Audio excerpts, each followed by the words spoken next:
Napaka-creaming gulaman ba ang hanap nyo mga moms?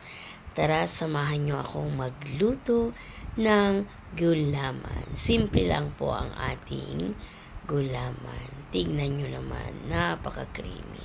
Kailangan lang natin ng 2 cups of water and then ilalagay natin yung 1 cup of jelly mix na strawberry flavor yung gagawin ko.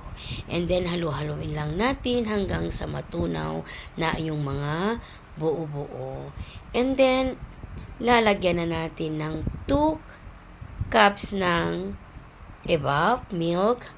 And then, ilalagyan din natin ng 1 can na condense. So, di ba napakasimple lang ng ating mga ingredients.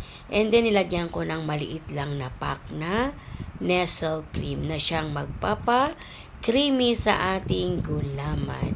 Halo-haluin lang natin hanggang matanggal yung buo-buo. Yung cream pala pag gumamit tayo, dapat pala nilabas ko na kanina. Pero don't worry, matutunaw din yan mamaya. Halo-haluin lang natin ang ating mixture. Ayan. Para walang tutong sa ilalim. Yan. Naka-ready na ang ating lagayan. Yung raisins is optional lang yan mga moms. Kung gusto nyong lagyan. Favorite ko kasi yan. Kaya naglalagay ako ng raisin. Pag ganyan na kumukulo na ang ating mixture, pwede na nating patayin. And then, yung apoy.